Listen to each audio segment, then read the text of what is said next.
Quem está comigo diz amém. Vamos pegar hoje as tábuas da lei e dar uma fechada nela, pegar aí e ler juntos. Vamos lá. Êxodo 20, hoje nós vamos falar sobre os 10 mandamentos dos pontos. Nós já olhamos todo o panorama dos 10 mandamentos, todo no que tange ao contexto que envolve.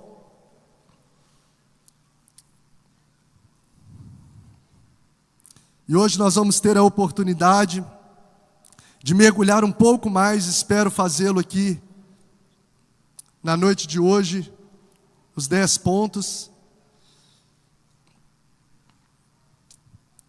sobre os 10 mandamentos. E na versão da Helena, os 10 mamamentos. Os 10 mamamentos, papai, tá bom. Está aprendendo lá na salinha, que ela falou que domingo passado falou lá os 10 mamamentos. Falei, então tá bom, é isso mesmo. Prontos? Vamos lá? Êxodo 20.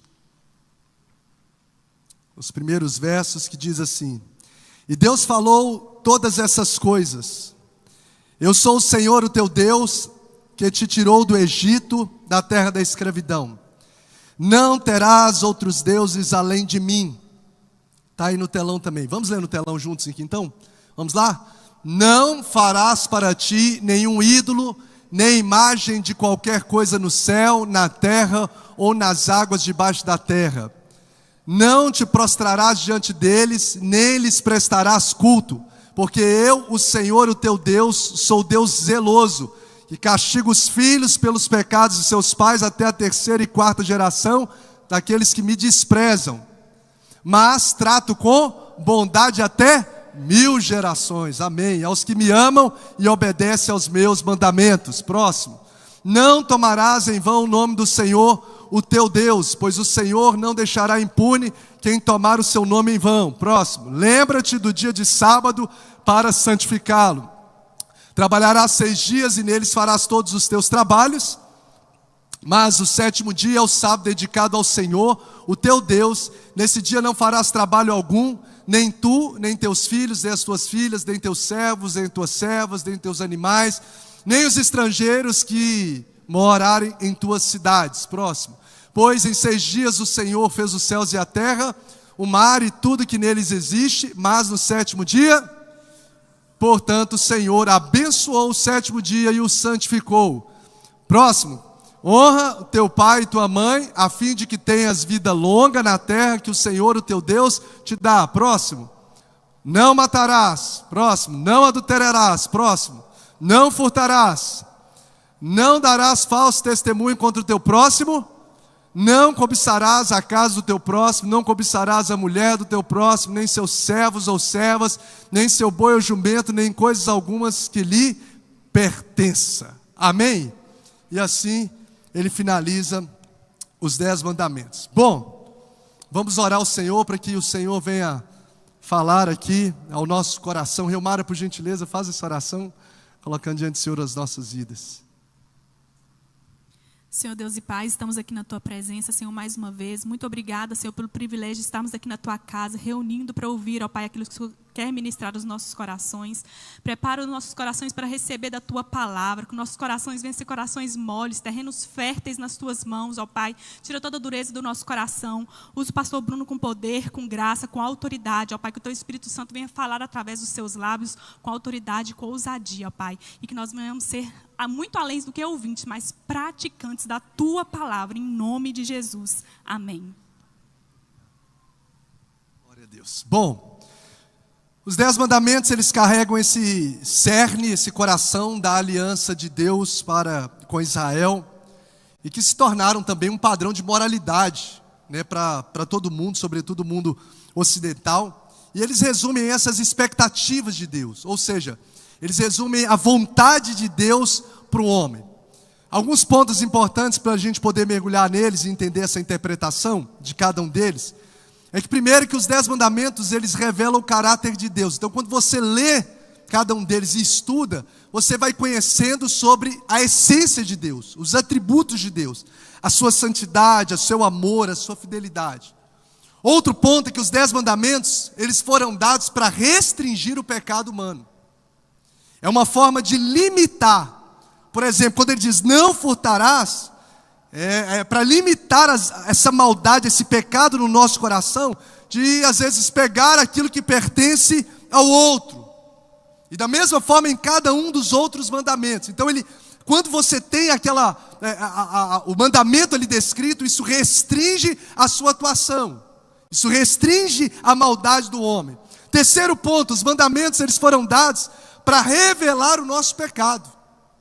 Ele nos faz perceber o quão pecador nós somos. E você e eu vamos ver isso. Quando olharmos os mandamentos, vamos ver como que nós somos pecadores.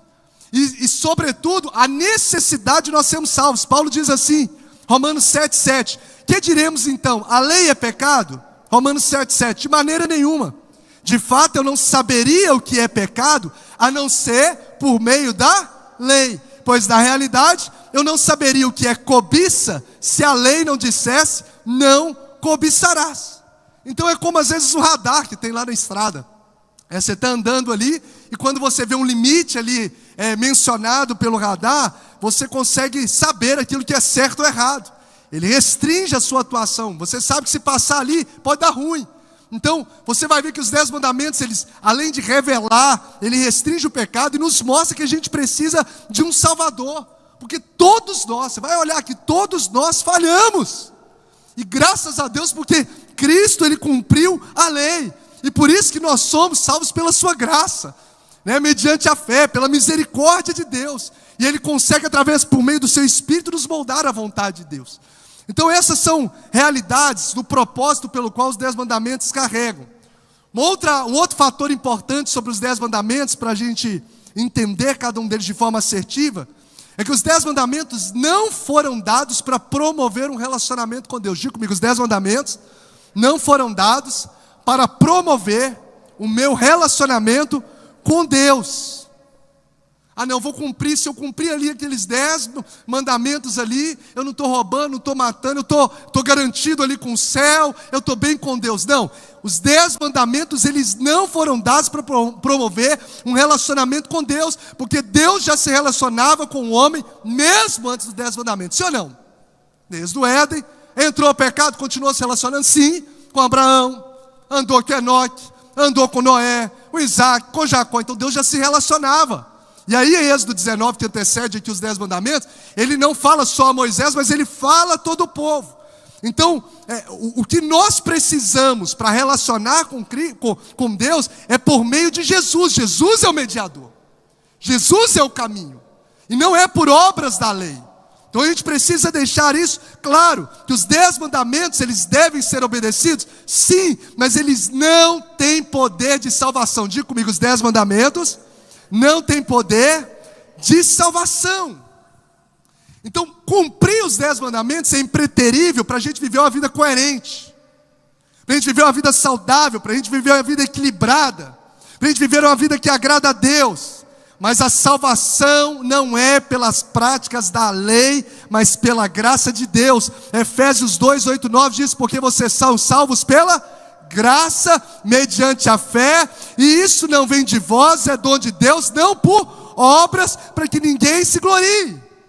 Por que eu estou falando sobre isso, gente? Porque às vezes a pessoa tem na mente, é muito forte esse conceito da mentalidade das pessoas de uma forma geral. Não, eu não roubo, eu nunca assassinei ninguém, eu faço bem para o próximo, eu não adultero, eu estou obedecendo isso, mas isso não garante a nossa vida eterna nos céus. Biblicamente isso não garante. É valioso, deve ser obedecido, mas não garante, não é por obras. É pela graça, é mediante a fé. Isso abençoa as pessoas, isso zela a nossa reputação, isso blinda a nossa família, os 10 mandamentos, isso preserva a nossa história. Os 10 mandamentos agradam a Deus, mas a salvação só é acessada quando eu me arrependo dos meus pecados, pela obra do Espírito Santo dentro de mim, promovida por Jesus. Romanos 10, 9 diz, se você confessar com a sua boca que Jesus é o Senhor e crer em seu coração que Deus o ressuscitou dentre os mortos, você será salvo. Então a salvação é por meio de Jesus Cristo. Então nós precisamos quebrar esses conceitos, porque a pessoa às vezes achando que apenas eu estou fazendo bem, isso é muito bom para a moralidade, e isso agrada a Deus, mas isso não pavimenta o nosso caminho à eternidade no Senhor. Augusto Nicodemos diz assim, mesmo que não sejamos justificados pelas obras da lei, ela continua a ser meio de bênção para os crentes. O último ponto, para a gente entender que não salva, mas que deve ser obedecido. Entender que não promove relacionamento com Deus. Eu preciso, por meio de Jesus, as disciplinas espirituais, cultivar isso. O último ponto que a gente precisa entender para mergulhar nele é que os 10 mandamentos, eles não podem ser interpretados de uma forma literal sem estar conectado com os princípios que o fundamentam. Você não pode pegá-lo só na literalidade, só no que ele está dizendo ali, diretamente, sem entender os princípios, a base. Sem entender ali é como se fosse a ponta do iceberg, a base do iceberg que fundamenta. Ele tem que ser interpretado olhando o que está escrito e o que está além ali do que está escrito. Por quê? Porque o próprio Jesus nos ensinou sobre isso. Mateus capítulo de número 5, verso 21 e 22, Jesus diz assim, vocês ouviram o que foi dito aos seus antepassados, não matarás, é o que está escrito, literalmente, não matarás. Aí Jesus diz, e quem matar está sujeito a julgamento? Mas eu lhes digo, qualquer que se irá contra seu irmão está sujeito a julgamento. Então Jesus traz um princípio muito mais profundo por trás daquilo que se torna uma prática externa. Quem está entendendo?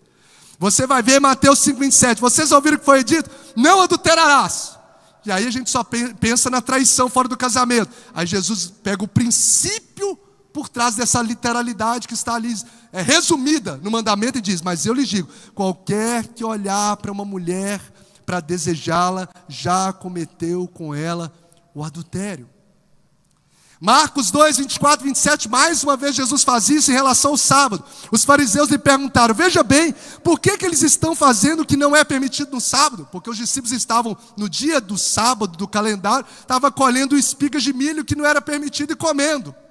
E aí Jesus respondeu, o sábado foi feito por causa do homem, para o homem desfrutar, e não o homem por causa do sábado. Ele traz uma interpretação além da literalidade. Assim, pois, o Filho do homem é o Senhor sobre o sábado. Então é o princípio que fundamenta, que é o que vai fazer a gente interpretar de forma coerente, dentro da hermenêutica bíblica, sem os achismos. É você olhar além do que está escrito, o princípio que ele carrega. Quem está comigo diz amém. O primeiro, tem aí a lista dos 10 que a gente colocou? A lista? Qual que é o primeiro? Vamos ler juntos? Não terás outros deuses. Êxodo 23. Êxodo capítulo 20, verso 3 diz assim, é só essa frase, não terás outros deuses além de mim. E aí a gente vê que Israel, eles estavam envolvidos com uma múltiplas divindades o tempo todo. Naquela época, havia no paganismo, havia dentro do Antigo Oriente, do Antigo Oriente, a ideia de pelo menos 3 formas de adoração. A primeira era chamado de politeísmo, que é a crença em muitos deuses. Criam que em vários deuses, como lá na Índia, são mais de 300, se não me falha de memória, milhões. Mil. Quantos? Milhões, resumindo, milhões de deuses. A vaca é Deus, não sei o que, tudo é Deus. Então, o politeísmo é isso, é a crença em muitos deuses. No Oriente Próximo, naquela época, era isso. Tinha essa prática, que o povo de Israel estava envolvido. O outro é chamado de enoteísmo. É crer em um único Deus, mas admitindo a existência de outros deuses. Eu creio que no meu Deus, mas eu acredito que existem outros deuses aí, que também trabalham em favor do homem em outra região. Isso é chamado de enoteísmo. Existia também a monolatria, que é a crença em um Deus único, mas para cada grupo étnico. Ou seja, nós temos aqui em Valadares, como se fosse só uma analogia, um Deus único. Mas lá em Patinga tem um Deus único deles, e o outro tem um Deus único. Então sempre acreditando na versão de vários deuses. E aí no Egito, onde o povo ficou 4 séculos, 430 anos, ali havia diversos deuses. Cada povo tinha o seu Deus, cada tribo, os deuses eles eram de acordo com as localidades, era de acordo com os territórios, tinha sua determinada atuação. É o Deus da água, é o Deus do rio, é o Deus do sol, é o Deus da lua, é o Deus do gafanhoto, e etc. Então a geração de Israel, 430 anos, estava tomada por esse politeísmo. Tomado, tanto que quando Moisés desce, depois de 40 dias, da primeira vez que ele desce com as tábuas dos 10 mandamentos na mão, o que o povo está fazendo? Um bezerro de ouro. Eles falam, vamos fazer, esse aqui foi o Deus que nos tirou do Egito. Eles fizeram um bezerro de ouro, por quê? Porque estava impregnado na cultura deles. E cuidado que vai te pegar aí, tá? Estava impregnado na cultura deles. Era tão forte que as 10 pragas que o povo, como se fosse, as 10 pragas foram como se fosse uma luta de deuses. E Deus foi intencional em mandar cada uma delas. Porque as rãs, as úlceras, o sangue no rio Nilo, eram na verdade deuses para ele. Então quando Deus, ele comanda todas as coisas, ele vai mostrando, eu estou acima de todos esses. Que vocês acreditam, que vocês acham que é Deus. Eu poderia mostrar aqui tantos deuses que o povo do Egito acreditava. Por exemplo, eu vou citar alguns rapidamente. A praga das águas em sangue tinha um deus Kitirum, que era o guardião. O Rapi, que era o espírito do Nilo. Então quando dava enchente, que fazia o povo prosperar na agricultura, eles falavam assim, olha, o deus Rapi é que está abençoando a gente. Então eles tinham essa mentalidade. Na praga das rãs é o deus Het. A praga dos piolhos, o deus Set. Na praga de enxame de moscas, Deus pega ali os deuses do Egito e faz com que esses deuses deles se tornem pragas sobre eles. Olha, então Deus foi intencional em cada uma. A praga, a peste nos rebanhos, tinha lá o deus Atá, que é o deus vaca, ele mata. A praga das úlceras, tinha o deus Ísis, que era o deus da cura. Ou seja, se ele está trazendo as úlceras dos animais, o deus da cura está sendo ineficiente. Então as 10 pragas é simplesmente um montoeiro de coisas que Deus foi lançando à natureza, e das coisas foram como se fosse luta entre aspas de deuses, onde o Deus de Israel estava falando, eu sou Deus acima de qualquer Deus que vocês coloquem no coração, eu sou Deus todo-poderoso, não há outro igual a mim. Então era uma realidade da grandeza de Deus.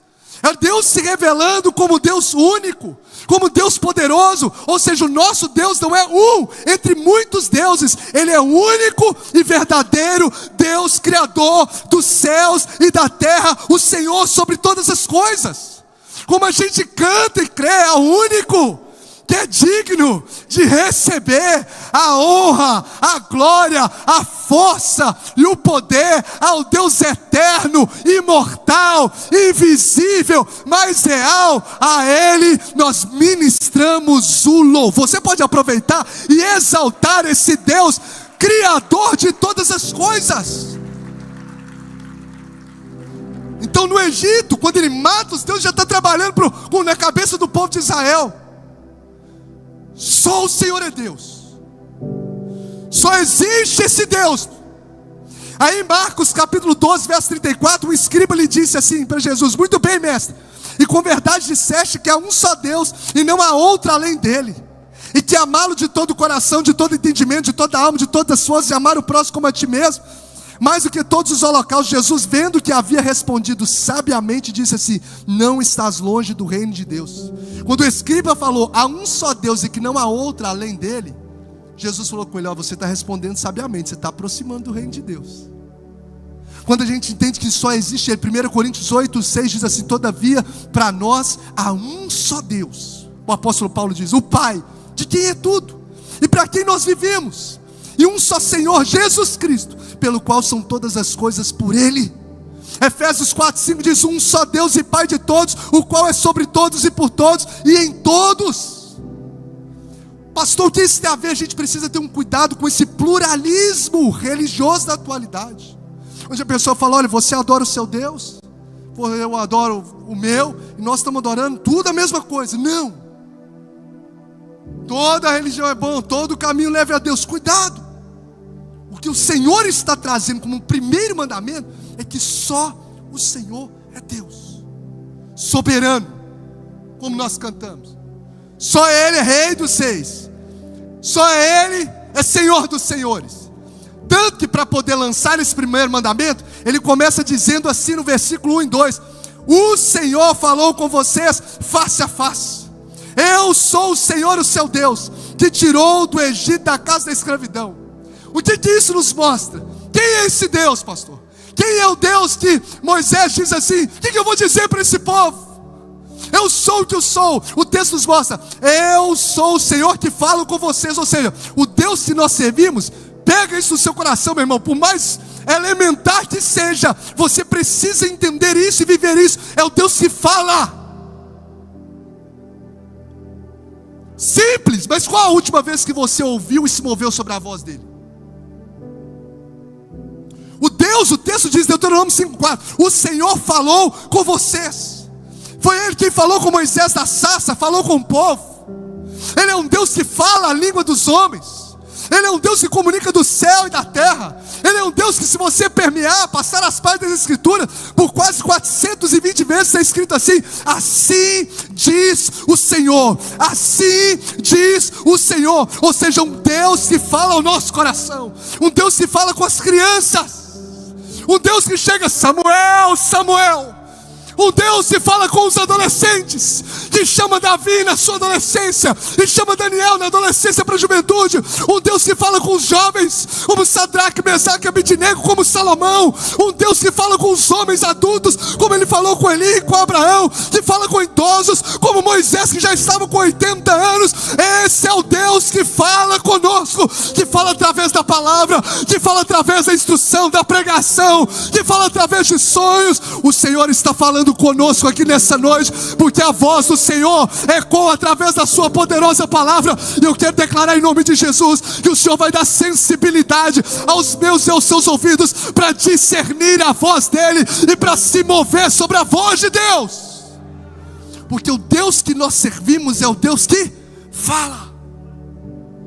Mas esse Deus não só fala, Ele é o Deus que age, porque eu sou o Senhor, o seu Deus, que tirou do Egito. Oh glória, é o Deus que intervém na terra, é o Deus que age no meio dos homens, é o Deus que manifesta poder, ou seja, o Deus que tirou do Egito. Ele não só tem discurso, Ele estende a sua mão. Ele é o Deus que abre o mar. Oh Jesus, eu creio. É o Deus que manda fogo, é o Deus que gera terremoto.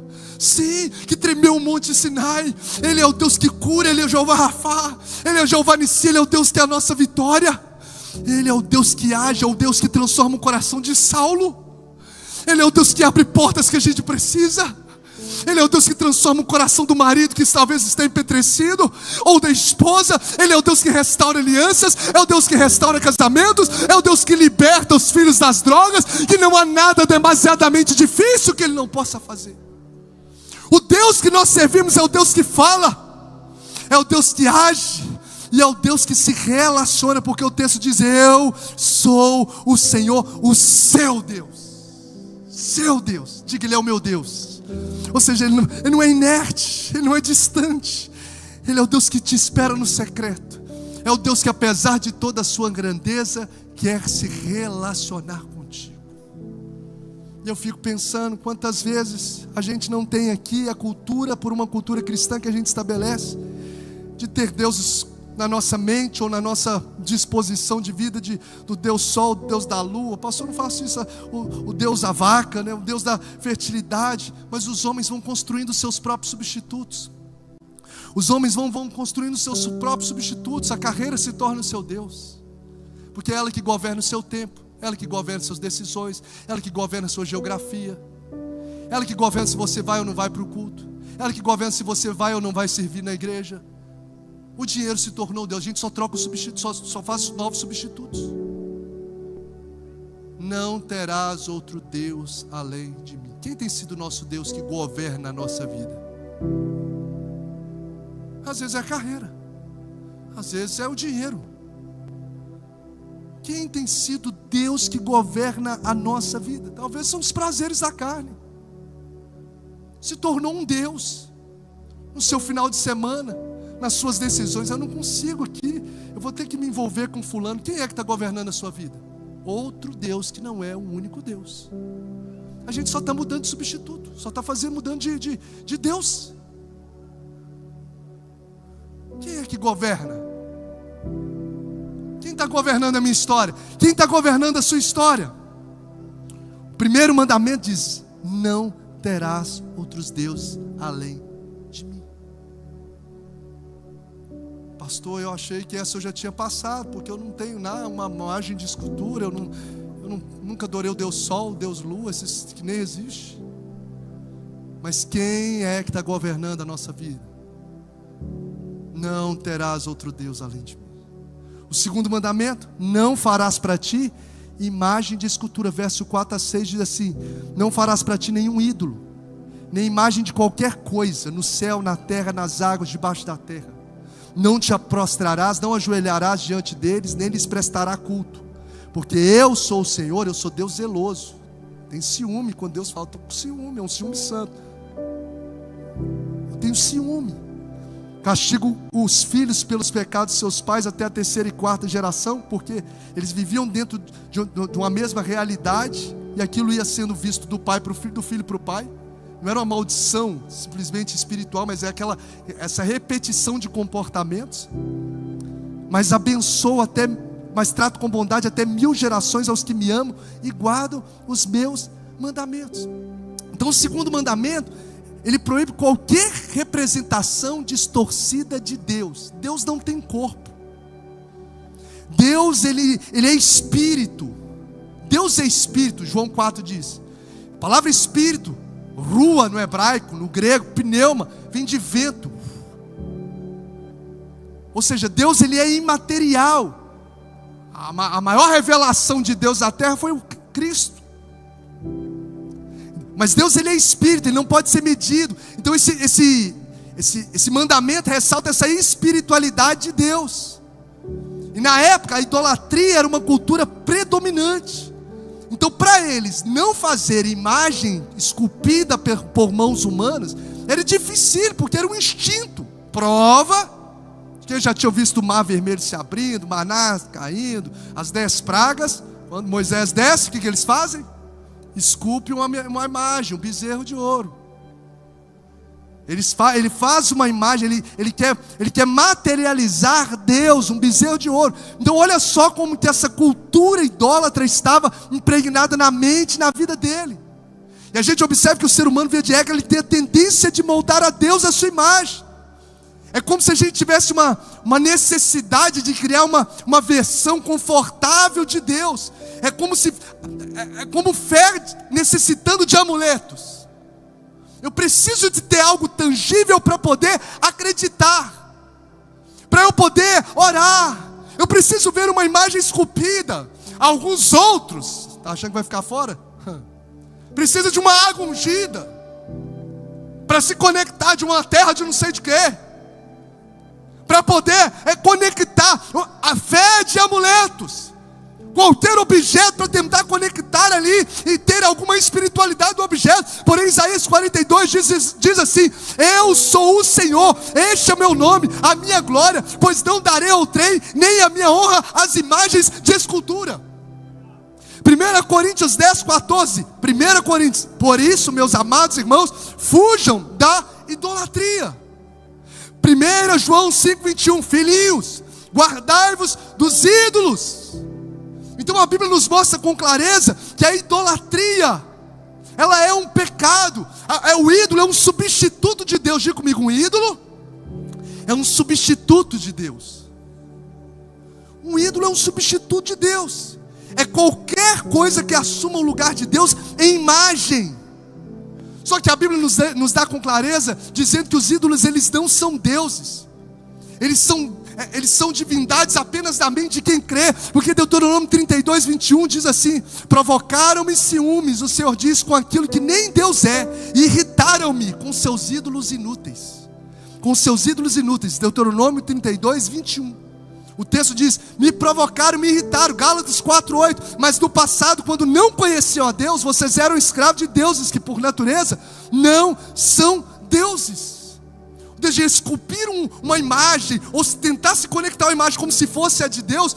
Os 10 mandamentos nos mostram: não farás para ti. Há uma exclusividade na imagem, na pessoa, melhor dizendo, de Deus, uma adoração exclusiva. E a gente começa a ficar preocupado, porque não é simplesmente, a gente não está falando de religião, nós estamos aqui falando da palavra, amém, irmãos? A palavra. Olha só, isso começa quando você começa a mergulhar um pouco mais, você vai ver em 1 Coríntios 10, 19 e 20, 1 Coríntios 10, 19 e 20, mostra que a adoração aos ídolos é algo até um tanto quanto demoníaco. Porque o texto diz assim, 1 Coríntios 10, 19, portanto, o que estou querendo dizer? Será que o sacrifício oferecido a um ídolo, é alguma coisa? Ou o ídolo é alguma coisa? Não. Quero dizer que os pagãos sacrificam, o que os pagãos sacrificam é oferecido aos demônios e não a Deus. Pode colocar aí, 1 Coríntios 10, 19, 20. O que os pagãos sacrificam é oferecido aos demônios e não a Deus. E não quero que vocês tenham comunhão com os demônios. Olha que assustador. Olha que terrível. A gente tentar esculpir ou se conectar com Deus através de imagens, através de amuletos da fé. Olha como que Deus está nos falando dessa verdade bíblica. E o texto diz que o nosso Deus é um Deus zeloso. Ele tem ciúmes de nós. Nós temos livre acesso a Ele. Ele nos quer por inteiro. Ele cuida da gente. Então, enquanto o primeiro mandamento nos fala sobre adorar o único Deus, o segundo mandamento nos fala da gente adorá-lo da maneira certa. Então não basta só adorar o Deus certo, mas da maneira errada. Está entendendo? Eu estou adorando o Deus certo, mas de maneira errada. Qual que é a maneira errada que o texto diz? Fazendo ali uma imagem, que foi o que trouxe ira ao coração ali de Moisés, que chegou a quebrar as tábuas da lei, porque eles falaram, olha, esse bezerro de ouro foi quem nos tirou do Egito. Eles estavam falando do Deus certo, mas da maneira errada, adorando da maneira errada. Eles acreditaram que aquele bezerro que tinha tirado eles, e que aquele bezerro era o Deus certo, era o Deus de Israel. Olha só, então não adianta a gente adorar o Deus certo, o Deus verdadeiro, o Deus único, da maneira errada, incorreta. E aí o Deus nos chama para adorá-lo como, gente? Em espírito e em verdade. Será que eu estou adorando a Deus da forma como Ele anseia ser adorado? Porque está falando da forma certa de adorar. E aí eu venho para o culto, e mesmo que às vezes eu não vou esculpir uma imagem, mas a pergunta que eu fiz para mim, será que no culto a minha adoração está sendo em espírito e verdade? Eu estou adorando o Deus certo, mas eu estou adorando da maneira certa?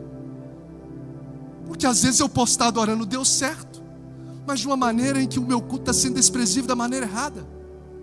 Então, tanto do esculpir, de trazer uma materialidade para Deus, algo tangível, me conectar à terra, ao barro aí, etc., para dizer que é Deus, quanto à forma como eu adoro, Ele ensina aqui nesse mandamento.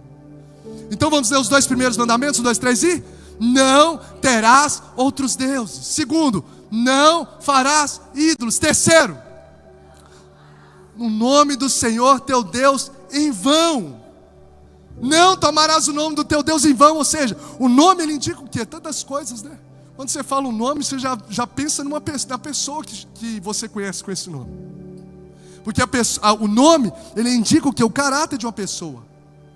O nome revela quem fulano é. Você fala assim, fulano de tal, fala o nome dele. Oh, o José, você conhece? Ih, José, pai. José é pedra errada, hein? José é caloteiro. O que será? Porque o nome carrega o quê? Carrega caráter, carrega reputação. Tanto que você vai ver que Deus se revela na Bíblia com vários nomes, vamos assim dizer, né? O nome de Deus é no hebraico é Yud-Rei, Vav-Rei, que colocaram as vogais no texto massorético para ficar Yavé, Javé, né? A gente uma pronúncia mais facilitada, mas é um nome no hebraico praticamente impronunciável. Mas Deus se revelou com vários nomes. Ele se revelou com o Elohim, com o Deus criador de todas as coisas. O que mais? Qual é o outro nome de Deus? O El Shaddai, o Deus Todo-Poderoso, porque o nome revela sobre o seu caráter. O Jeová Rafá, né? O Javé, o Jeová Rafá, o Deus se cura, revela sobre o caráter dele, o que ele faz. O nome carrega isso. Jeová Jiré, o Deus da provisão. Então o nome não é simplesmente por causa do nome, mas é aquilo que ele carrega. O nome carrega caráter, carrega reputação. O nome carrega autoridade. Porque Davi vai lutar contra Golias no nome do Senhor dos Exércitos. Eu vou contra ti no nome do Senhor. Ou seja, a autoridade do nome.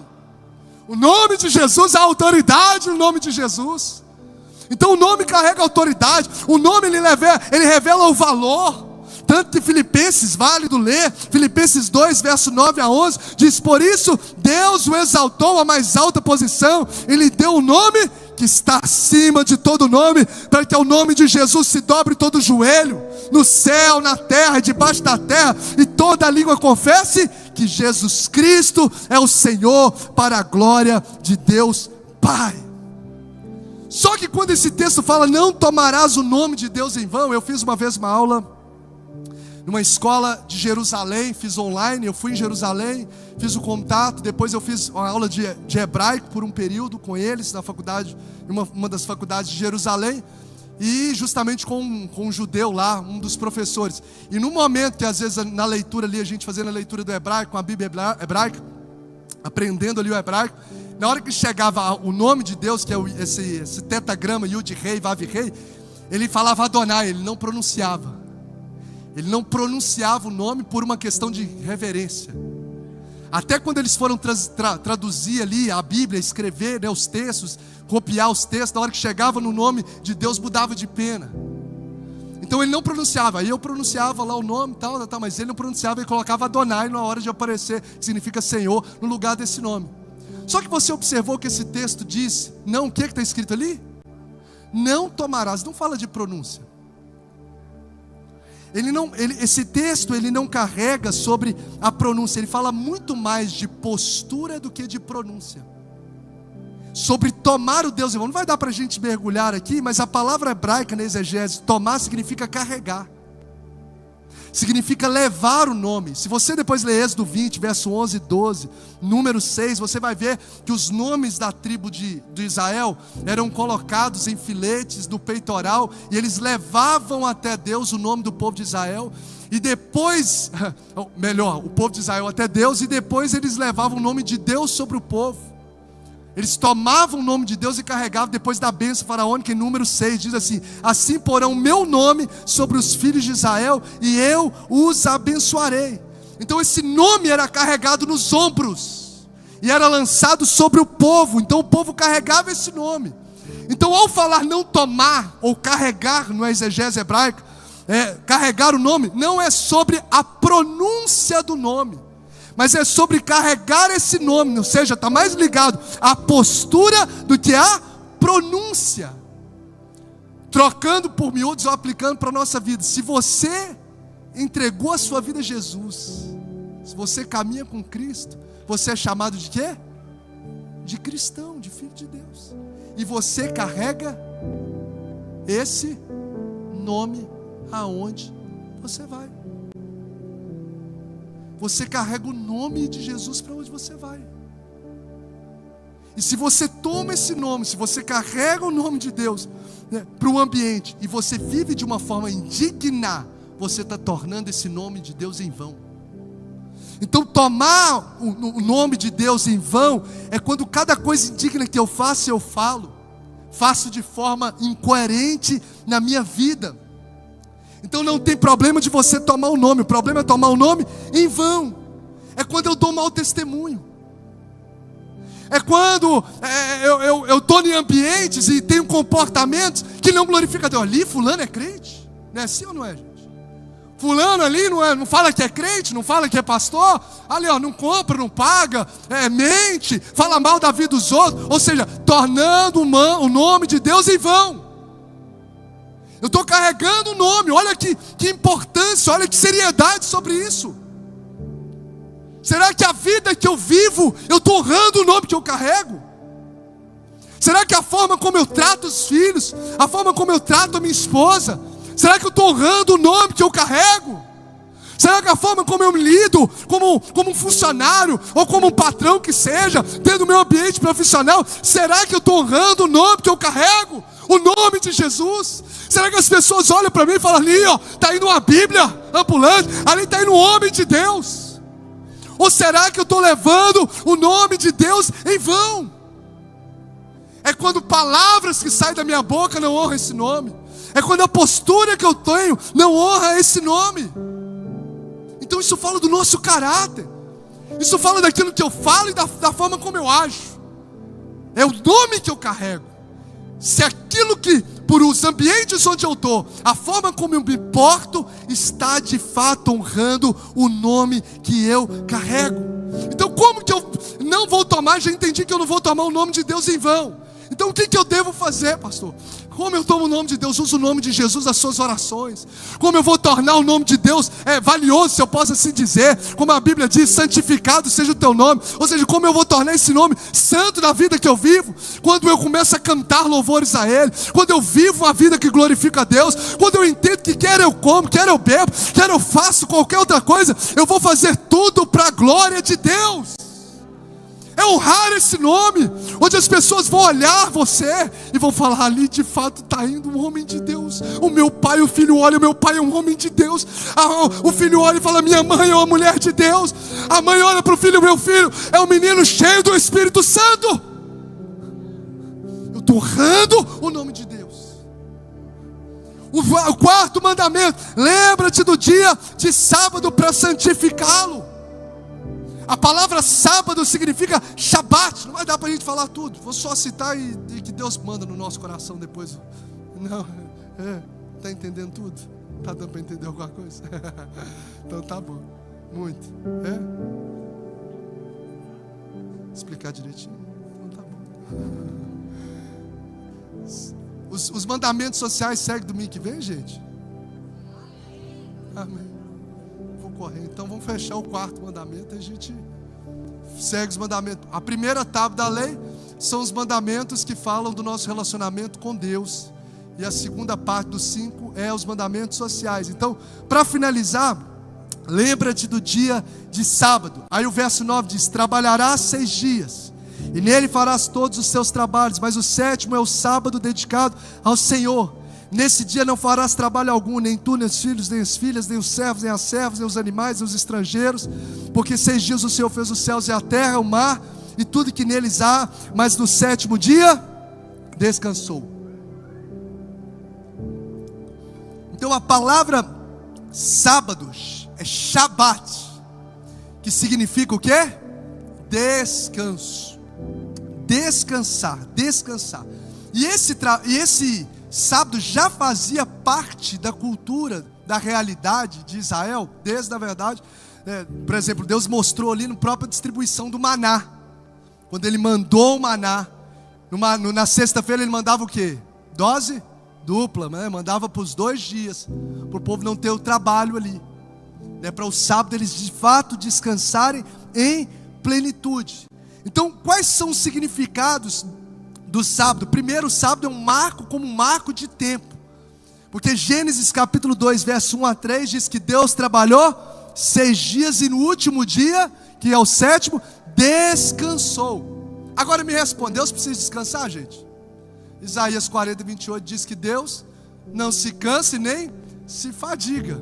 Então por que Ele fez isso?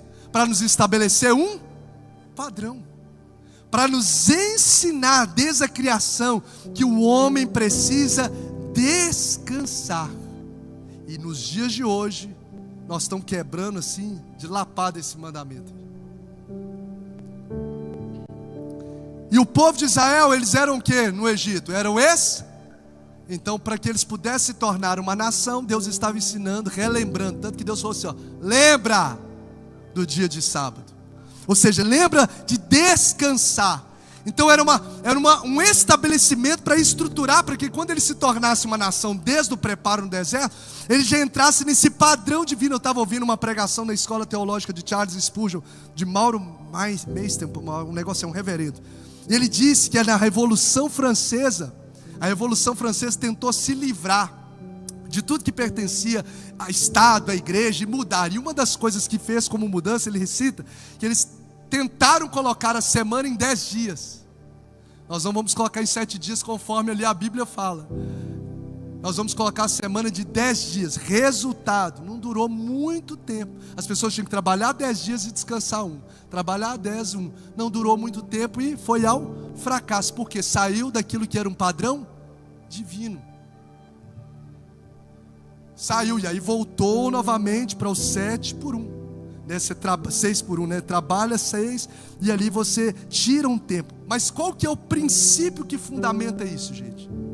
Não é questão de calendário, não é questão do dia, é questão do princípio. Qual que é o princípio? Do descanso. Deus está estabelecendo um padrão divino para a nossa vida e para o nosso cotidiano. É uma preocupação de Deus com o nosso bem-estar físico. Tanto que o texto é enfático, fala para descansar você, os seus servos, os seus animais, não sei quem. É para o descanso. O texto o tempo todo cita sobre o dado da criação, porque a própria palavra sábado, Shabat, significa descanso.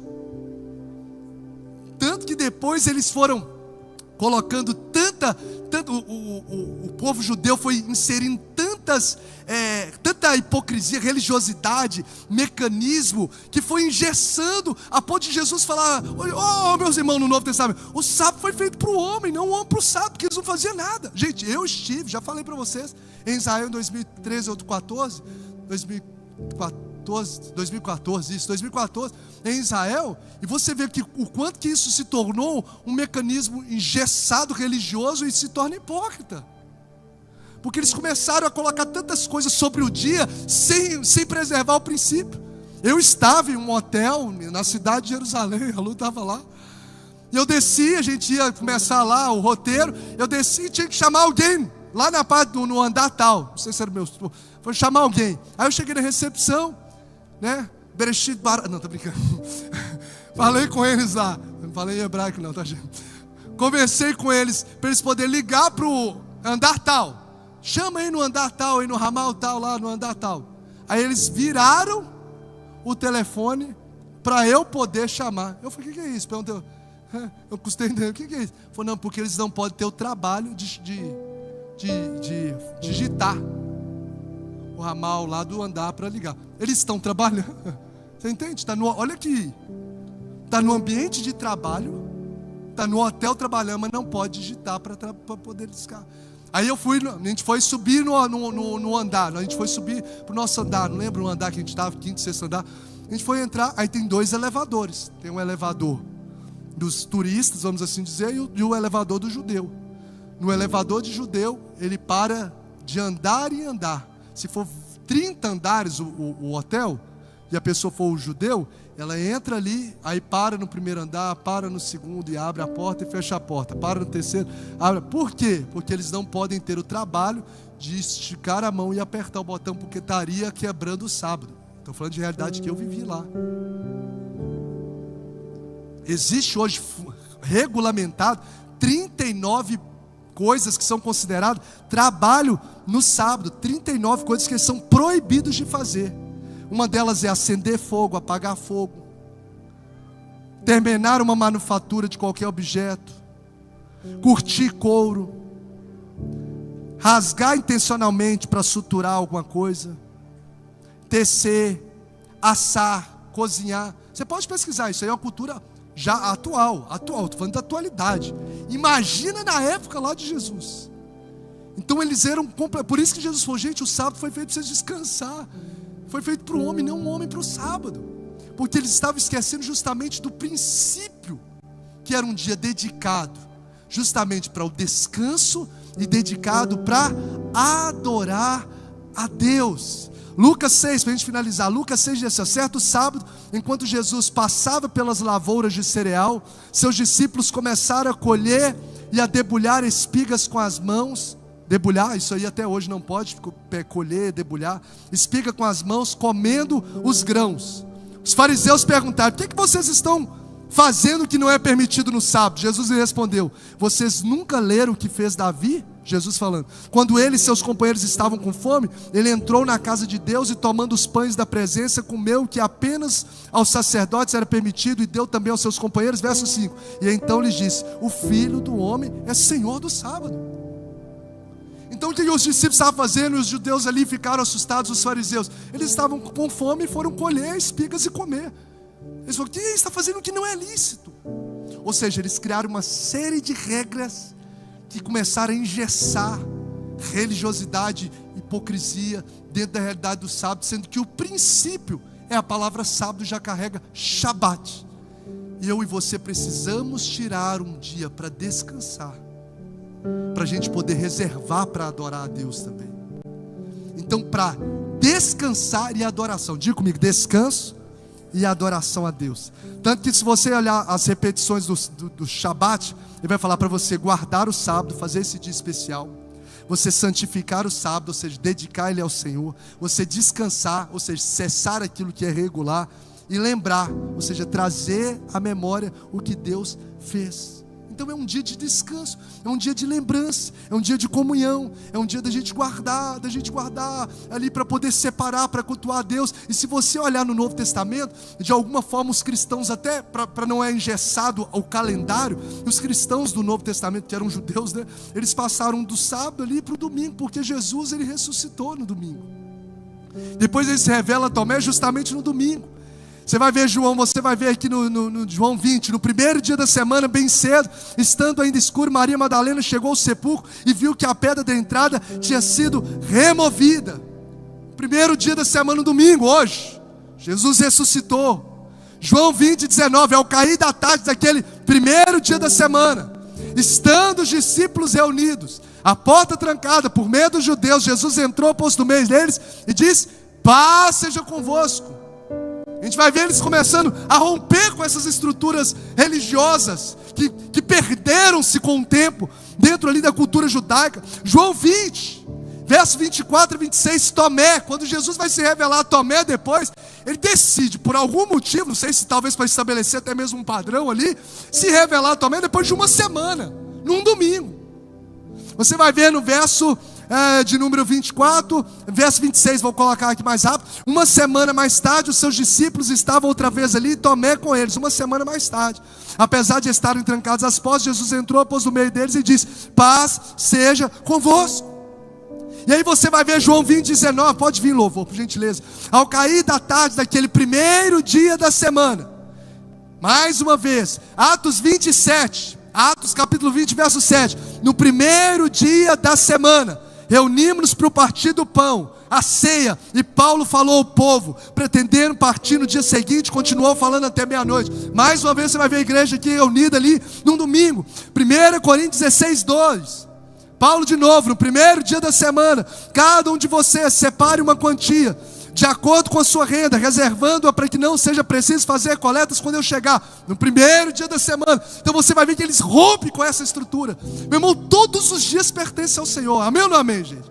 Todos os dias, mas a gente precisa tirar um dia, para a gente poder, de forma exclusiva, a gente descansar, celebrar a presença de Deus, adorar o Senhor, cultuar ao Senhor. E eu fico pensando quantas vezes a gente negocia um domingo por qualquer coisa. Um dia que você, no meio dessa correria, já trabalhou a semana toda, e aí você pega o domingo e vai também. Um dia que tem a oportunidade de estar congregando. E a gente está numa cultura do hiper. Lembra que eu preguei aqui uma certa feita, né, sobre essa cultura, o hiperconsumo, a gente numa hiperprodutividade, onde a gente se sente culpado. E eu até me confessei que a gente se sente culpado por descansar. Uma vez eu publiquei na mensagem assim, ó: não descansar é tão pecado quanto furtar. Porque está no meio dos 10 mandamentos. Quando a gente descansa, a gente está mostrando a nossa dependência de Deus, sabia? Porque você está fazendo como maná, o Senhor vai prover. Eu trabalhei os 6 dias e tenho que trabalhar os 6 dias, mas eu sei que quando eu estiver descansando, o Senhor dá os seus enquanto dorme, o texto diz. Quando dorme, não está falando, não é chamando para ser preguiçoso, é para dizer que enquanto no dia que você não trabalha, o Senhor continua cuidando de você. Enquanto você está descansando, onde você poderia estar produzindo, mas você está descansando por cumprir um princípio e para honrar a Deus, a semente continua a crescer no solo, a chuva continua nutrindo, a árvore continua frutificando, porque existe um Deus que cuida de nós. Isso trabalha a nossa dependência com Deus. Isso trabalha a nossa consciência de que o nosso Deus é o provedor, que inútil será acordar de madrugada, como o texto diz, porque o Senhor trabalha em favor da nossa vida. Então é um fator de princípio que você olha, que trabalha a nossa dependência com Deus. A pergunta que a gente precisa fazer hoje, para essa realidade do que nós ouvimos essa noite: que nós precisamos alinhar no nosso coração em relação aos mandamentos que Deus nos deu? Quais deles eu tenho quebrado? Quais deles eu preciso me realinhar? Será que é não fazer? Pode colocar aqui a tela para a gente finalizar, só relembrando.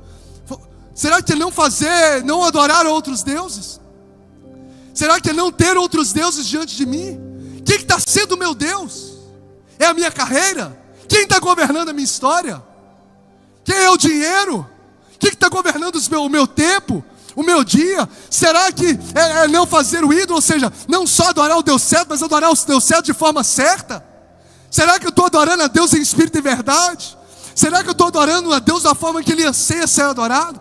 Ou não tomar o nome de Deus em vão? Será que eu tenho honrado o nome de Jesus na minha casa? Será que eu tenho honrado o nome de Jesus no meu ambiente profissional? Será que eu honro o nome de Jesus quando eu estou conversando os assuntos que eu trato? Quando eu viajo?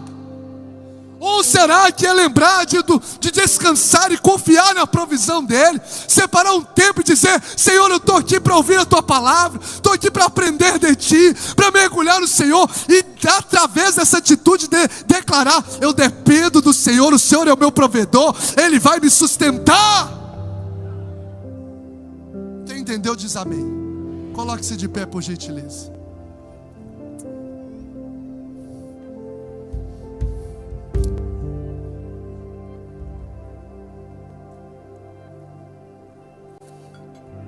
Os 10 mandamentos, principalmente essa chamada de, como se a gente fala, primeira tábua, foram escritos pelo dedo de Deus. E os 4 primeiros nos ensinam como Deus deseja ser amado. Você lembra que Jesus resumiu os mandamentos? E quais os mandamentos que Ele resumiu? Quem lembra? O primeiro é o quê? Amar a Deus sobre todas as coisas e amar o próximo. O que Ele estava fazendo ali com os 10 mandamentos? Resumindo. Os 4 primeiros fala da nossa forma de amar a Deus. E os 6 últimos fala sobre a gente amar ao próximo. E esse 4 pega um amar a nós, né? Amar a mim mesmo, porque se você descansa, você revela esse cuidado com você, como templo do Espírito Santo. Então, eu adoro a Deus. A pergunta é: eu estou adorando a Deus da forma como, estou amando a Deus, melhor dizendo, ou adorando também, da forma como Ele me ensina a amá-lo? Não tendo outros deuses. Quem governa as suas decisões? Adorando da forma como Ele ensina.